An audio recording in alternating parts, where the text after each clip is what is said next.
Let me remind you, you are working here for Her Majesty.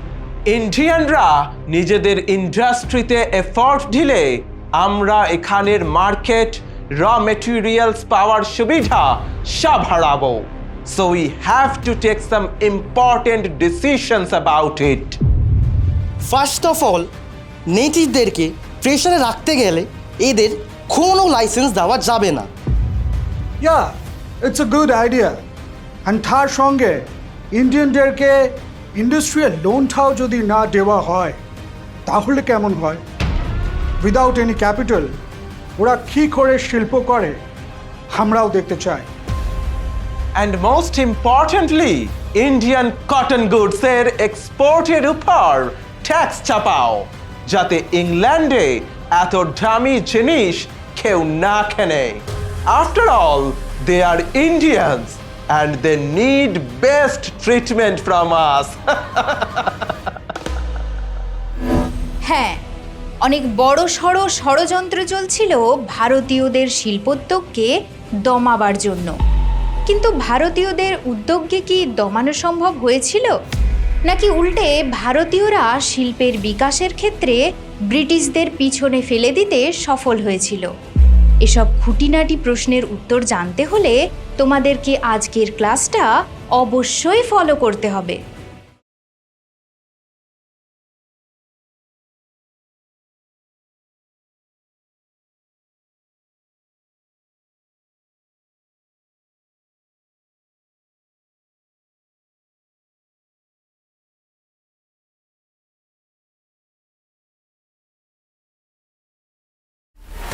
নানা রকম বাধা বিপত্তি এবং ষড়যন্ত্র সত্ত্বেও ঊনবিংশ শতকের দ্বিতীয় ভাগ থেকে ধীরে ধীরে ভারতীয়রা শিল্পের বিকাশে উদ্যোগ নিতে শুরু করে। বেশ কিছু শিল্পের ক্ষেত্রে ভারতীয়দের উদ্যোগ এবং উদ্যম ছিল চোখে পড়ার মতো, যেমন পাট শিল্প, বস্ত্র শিল্প, লৌহ ইস্পাত শিল্প, কয়লা শিল্প ও জাহাজ নির্মাণ শিল্প প্রভৃতি। এবার চলো এই সব শিল্পগুলিতে ভারতীয়দের উদ্যোগ সম্পর্কে একে একে জেনে নিই। বুঝতেই পারছো নিশ্চয়ই যে আমি কোন শিল্প প্রসঙ্গে কথা বলতে চলেছি। হ্যাঁ, পাট শিল্প। ব্রিটিশ শাসনকালে পাট মূলত বর্তমান বাংলাদেশ ও পশ্চিমবঙ্গের বেশ কিছু অঞ্চলে উৎপন্ন হতো। ঊনবিংশ শতকের শুরুর দিকে উৎপাদিত পাট কিছুটা নিম্নমানের হলেও এই শতকের দ্বিতীয়ার্ধ থেকেই শুরু হয় উন্নত মানের পাট উৎপাদন এবং তার সূত্রেই 1855 খ্রিস্টাব্দে পশ্চিমবঙ্গের রিষড়ায় প্রতিষ্ঠিত হয় ভারতের প্রথম পাটকল, যা পরিচিত হয় অকল্যান্ড মিল নামে। এই মিলের প্রতিষ্ঠা যদিও ব্রিটিশ উদ্যোক্তা অকল্যান্ডের সাহায্যে সম্ভব হয়েছিল, তবে এর পিছনে অর্থ সাহায্যকারী ছিলেন বিশ্বম্ভর সেন নামের এক বাঙালি। আর এরপর থেকেই ভারতীয়দের উদ্যোগকে ব্রিটিশরা আর কোনোভাবেই থামাতে পারেনি। এ প্রসঙ্গে একটা ইন্টারেস্টিং ইনফরমেশন তোমাদের বলে রাখি। 1870 সাল নাগাদ আন্তর্জাতিক বাজারে পাটজাত পণ্যের চাহিদা বৃদ্ধি পেলে ভারতে পাট শিল্পের উন্নতি ঘটতে থাকে। এ সময় গঙ্গা নদীর দুই তীরের পাট শিল্পগুলি এতটাই উন্নতি লাভ করেছিল যে স্কটল্যান্ডের ডান্ডির অনুকরণে এই অঞ্চলটিরও নামকরণ করা হয় বাংলার ডান্ডি নামে। আর জানো তো, প্রথম বিশ্বযুদ্ধের সময় ভারতে পাটের চাহিদা ব্যাপক হারে বৃদ্ধি পেলে এই সুযোগকে কাজে লাগিয়ে ভারতীয় উদ্যোগপতি ঘনশ্যাম দাস বিড়লা এবং শেঠ হুকুম চাঁদ কয়েকটি পাটের কারখানা স্থাপন করেন। ভারতীয়দের উদ্যোগে পাট শিল্পের এই উন্নতি নিঃসন্দেহে এক নজির সৃষ্টি করেছিল। তবে জানো তো, 19 শতকের দ্বিতীয়ার্ধে ভারতীয়দের উদ্যোগে যে শিল্প সব থেকে বেশি প্রসিদ্ধি লাভ করেছিল সেটি হলো বস্ত্রশিল্প। এক্ষেত্রে প্রথমেই যার কথা বলবো তিনি হলেন কাওয়াসজি নানাভাই দাভার, যিনি 1853 মতান্তরে 1854 খ্রিস্টাব্দে বোম্বাইতে Bombay spinning and weaving company নামক কাপড়ের কল স্থাপন করেন। অপরদিকে দিনশ মানেকজি পেটিট নামক এক ব্যবসায়ী 1858 খ্রিস্টাব্দে গড়ে তোলেন দি ওরিয়েন্টাল মিল এবং 1860 খ্রিস্টাব্দে প্রতিষ্ঠা করেন Manockji Petit spinning and weaving company. এই প্রসঙ্গে যার কথা না বললে বস্ত্রশিল্পে ভারতীয়দের বিপ্লব অসম্পূর্ণই থেকে যায় তিনি কে জানো? হ্যাঁ, ঠিকই ধরেছ, তিনি হলেন জামশেদজি নসেরওয়ানজি টাটা। 1874 খ্রিস্টাব্দে তিনি নাগপুরে চালু করেন central India spinning, waving and manufacturing company, যা পরবর্তীকালে এমপ্রেস মিল নামে পরিচিত হয়। এছাড়াও জামশেদজি 1886 খ্রিস্টাব্দে বোম্বাইয়ের পর্তি কারখানা ধরমসি মিল কিনে নেন এবং নাম দেন স্বদেশী মিল। আর তার হাত ধরে ক্রমেই এই মিলটি উন্নতির লক্ষ্যে যাত্রা শুরু করে। এরপর ধীরে ধীরে ভারতের সোলাপুর, কানপুর, সুরাট প্রভৃতি স্থান বস্ত্রশিল্পের সমৃদ্ধ কেন্দ্র হিসেবে বিকশিত হতে থাকে। একটি পরিসংখ্যান থেকে জানা যায় যে 1879 খ্রিস্টাব্দে ভারতে মোট 56টি সুতিবস্ত্রের কল ছিল। 1905 খ্রিস্টাব্দে যা বেড়ে দাঁড়ায় 206-এ। পরিসংখ্যান দেখে তোমরা নিশ্চয়ই বুঝতে পারছো যে বস্ত্রশিল্পে ভারতীয়রা উচ্চতার ঠিক কোন শীর্ষে পৌঁছে গিয়েছিল। এবার আসবো একটু অন্য প্রসঙ্গে।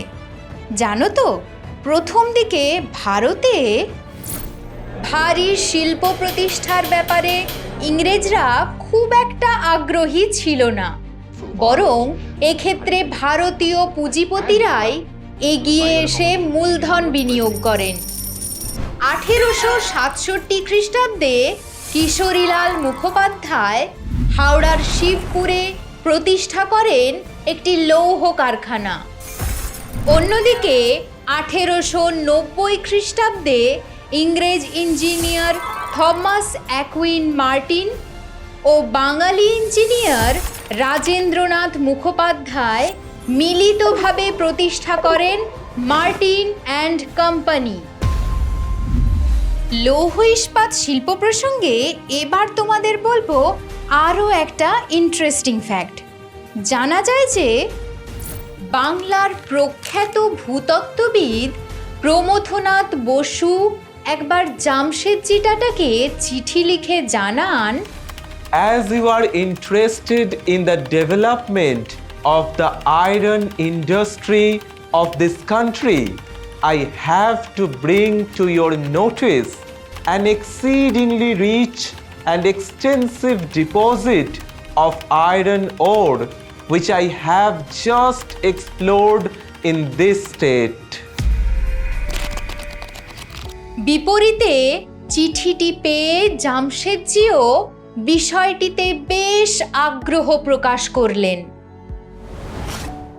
শুরু হলো ক্ষেত্র সমীক্ষা এবং 1907 খ্রিস্টাব্দের 26শে আগস্ট সুবর্ণরেখা ও খড়কাই নদীর সঙ্গমের কাছে গড়ে উঠল tata iron and steel company বা টিসকো। এবার তোমাদের যে শিল্পের কথা বলবো তা হলো কয়লা শিল্প। এ সময় কয়লা শিল্পেও ভারতীয় মালিকানার বেশ প্রাধান্য ছিল। 19 শতকের প্রথম দিকে দ্বারকানাথ ঠাকুর ও ইউরোপীয় ব্যবসায়ী উইলিয়াম কারের মিলিত উদ্যোগে গঠিত কার, টেগার অ্যান্ড কোম্পানি কয়লা খনির কাজে ব্যাপক মূলধন বিনিয়োগ করে। 1897 খ্রিস্টাব্দের একটি সরকারি রিপোর্ট থেকে জানা যায় যে ভারতীয়দের মালিকানায় রানীগঞ্জ, আসানসোল, বরাকর, অন্ডাল অঞ্চলে 40টি এবং ছোটনাগপুর ও মানভূম অঞ্চলে 62টি ছোট ছোট কয়লা খনি গড়ে উঠেছিল। আর এখানেই থেমে থাকেনি ভারতীয়রা। তারা আত্মশক্তিতে উদ্বুদ্ধ হয়ে জাহাজ নির্মাণ শিল্পের বিকাশেও উল্লেখযোগ্য নজির রাখে। 1906 খ্রিস্টাব্দে মাদ্রাজের জাতীয়তাবাদী নেতা চিদাম্বরম পিল্লাই স্বদেশী স্টিম নেভিগেশন কোম্পানি নামে প্রথম দেশীয় উদ্যোগে জাহাজ কোম্পানি প্রতিষ্ঠা করেন এবং 1919 খ্রিস্টাব্দে ওয়ালচাঁদ হীরাচাঁদ, কিলাচাঁদ দেবচাঁদ ও নরোত্তম মোরারজির সহায়তায় প্রতিষ্ঠা করেন সিন্ধিয়া স্টিম নেভিগেশন কোম্পানি। এছাড়াও ভারতীয়দের উদ্যোগে গড়ে ওঠে চা শিল্প এবং অভ্র শিল্প। অন্যদিকে রাসায়নিক শিল্পে গুরুত্বপূর্ণ অবদান রাখেন প্রখ্যাত বিজ্ঞানী আচার্য প্রফুল্লচন্দ্র রায়। 1901 খ্রিস্টাব্দে তাঁর উদ্যোগে কলকাতায় গড়ে ওঠে Bengal chemicals and pharmaceuticals limited. এসবের পাশাপাশি ভারতীয় শিল্পোদ্যোগীরা নিত্য প্রয়োজনীয় বহু জিনিস যেমন চিনি, লবণ, সাবান, ওষুধ, কাগজ, দেশলাই প্রভৃতি শিল্পের প্রসারে অগ্রণী ভূমিকা নিয়েছিলেন। ভারতের শিল্প প্রসঙ্গে আরও একটা গুরুত্বপূর্ণ বিষয় কি জানো?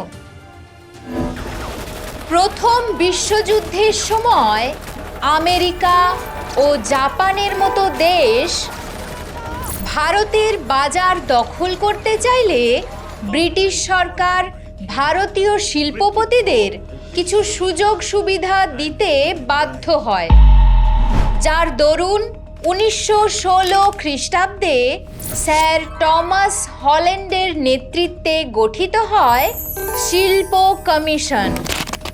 আর শুধু তাই নয়, পরবর্তীকালে ভারতীয় শিল্পপতি ও পুঁজিপতিদের প্রভাবে ইংরেজ সরকার বাধ্য হয় ভারতীয় শিল্পের রক্ষার্থে সংরক্ষিত শিল্পনীতি গ্রহণে।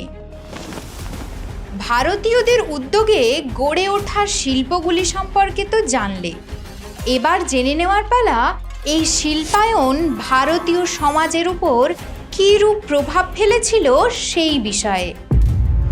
আসলে এই শিল্পায়ন ভারতীয় সমাজের উপর ফেলেছিল দ্বিমুখী প্রভাব, ইতিবাচক ও নেতিবাচক।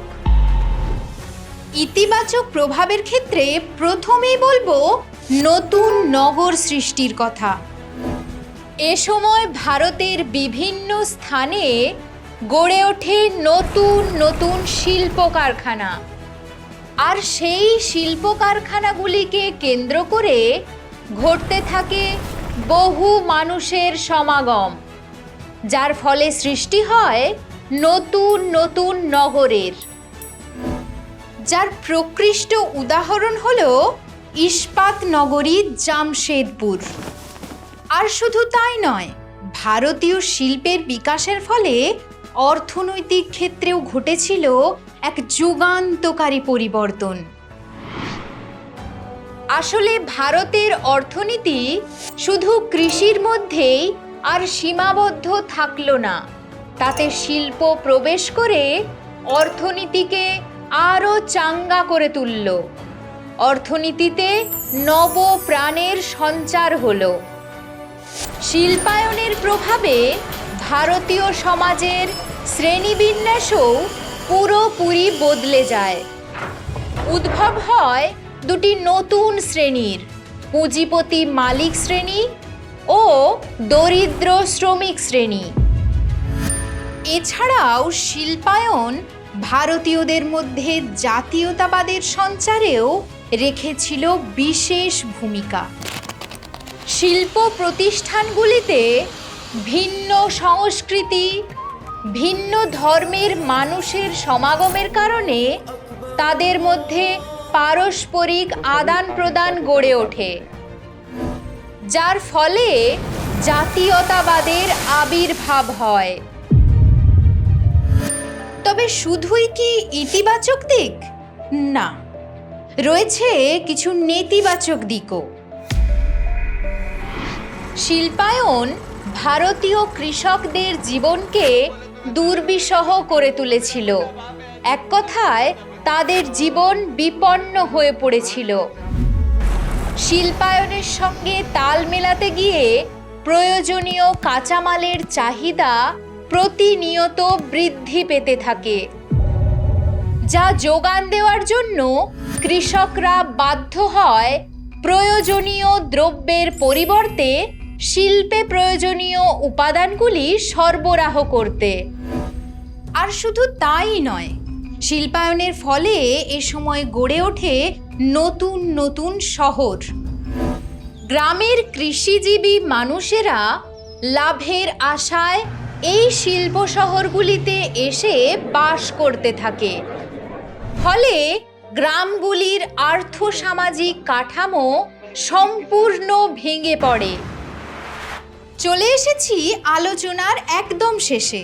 সব শেষে এ কথাই বলবো যে ঔপনিবেশিক আমলে ভারতীয় উদ্যোগে শিল্পের বিকাশ মূলত ব্যক্তিগত প্রচেষ্টা ও দেশপ্রেমের দ্বারাই চালিত ছিল।